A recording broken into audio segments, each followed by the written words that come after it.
উনি সব রাজনৈতিক নেতৃবৃন্দদেরকে ডেকেছেন একটা ইস্যুকে কেন্দ্র করে। এটাকে বলে ন্যাশনাল ইউনিটি, জাতীয় ঐক্য। যে কোনো ধরনের কনস্পাইরেসি, ষড়যন্ত্র, আধিপত্যবাদ মোকাবেলায় জাতীয় ঐক্যের চেয়ে মোক্ষম হাতিয়ার আর নাই।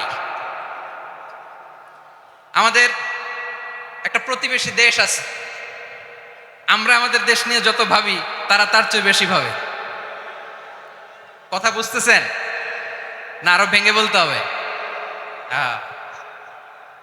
আমরা আমাদের দেশ নিয়ে যত উদ্বিগ্ন, এদের আরো টেনশন বেশি। আমাদের প্রতিবেশী দেশকে বলতে চাই, আমাদের দেশ নিয়ে আপনাদের ভাবার দরকার নাই, নিজের চরকায় তেল দেন, নিজের দেশ নিয়ে ভাবেন। গত মাসের ভয়েস অফ আমেরিকার রিপোর্ট, বাংলাদেশে সংখ্যালঘু জনগোষ্ঠী আগের চেয়ে বেশি নিরাপত্তা পাচ্ছে।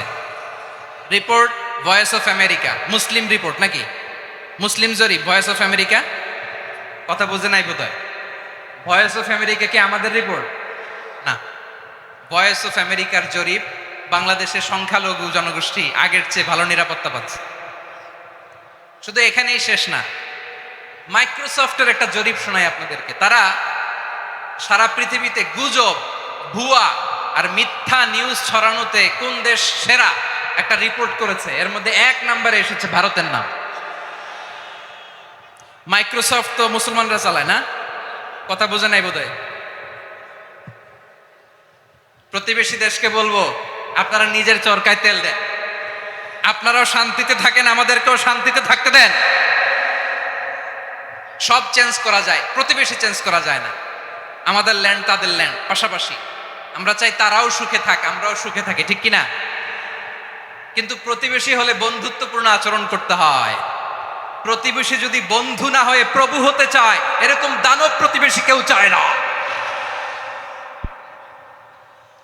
ভারত যদি বন্ধুত্ব উপহার দেয়, আমরাও বন্ধুত্ব দিব। কি বলেন? তারা যদি বন্ধু সুলভ আচরণ করে, আমরাও বন্ধুত্ব উপহার দেব। কারণ আমাদের পররাষ্ট্র নীতি হচ্ছে সবার সাথে বন্ধুত্ব, কারোর সাথে বৈরিতা নয়। আলহামদুলিল্লাহ বলেন, কত চমৎকার পলিসি আমাদের। আমরা নির্বিবাদী, আমরা বাংলাদেশিরা শান্তিকামী।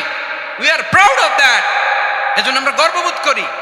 আমাদের পররাষ্ট্র নীতি সবার সাথে বন্ধুত্ব, কারোর সাথে শত্রুতা নয়। তাই প্রতিবেশী দেশকে বলবো, আমার ভাইয়েরা, আপনারাও আমাদের ভাই, বন্ধুত্ব দিলে বন্ধুত্ব পাবেন। বন্ধুত্ব ইজ ওয়েলকাম। বলেন, আমাদের দেশে শান্তি আছে না নাই? আমরা হিন্দু মুসলিমে কখনো দাঙ্গা লাগে? আসতে বলেন, কেন লাগে? ওদের পূজা পর্বণে আমাদের মাদ্রাসার ছেলেরা যে পাহারা দেয়, চিল্লায় বলেন ঠিক কিনা? আমাদের তাফসির মাহফিলের সময় ওরা ডিস্টার্ব করেন, ঢোল বাজায় না। ওদের পূজা পর্বণের সময় আমাদের তাফসির মাহফিলের ডেট হলে আমরা চেঞ্জ করে দেই। সুবহানাল্লাহ! কি সাম্প্রদায়িক সম্প্রীতির রোল মডেল। আর ওই বাংলাদেশের ব্যাপারে তারা অনেক ডিসইনফরমেশন ছড়াচ্ছিল। ভারতের অনেকগুলো গণমাধ্যম, আমি জেনারেলাইজ করব না, আমাদের প্রতিবেশী দেশের সব গণমাধ্যমকে আমি দোষ দিতে চাই না। অনেকগুলো গণমাধ্যম তারা ডিসইনফরমেশন শেয়ার করেছে। ডিসইনফরমেশন আর মিস ইনফরমেশনের পার্থক্য আছে। মিস ইনফরমেশন না জেনে ভুল বুঝে একটা মিথ্যা বা ভুল তথ্য ছড়িয়ে দেয়া, এটার ক্ষমা আছে, এটার কি আছে। আর ডিসইনফরমেশন মানে ইচ্ছা করে, প্ল্যান করে, ম্যাপ করে, ছক এঁকে মিথ্যা, গুজব, রটনা সোশ্যাল মিডিয়ায় ছড়ানো, এটার ক্ষমা আছে? আওয়াজ করে বলেন, ক্ষমা আছে? ভারতের কিছু গণমাধ্যম তাই করেছে। আমরা ব্যথিত হয়েছি, আমাদের হৃদয়ে রক্তক্ষরণ হয়েছে।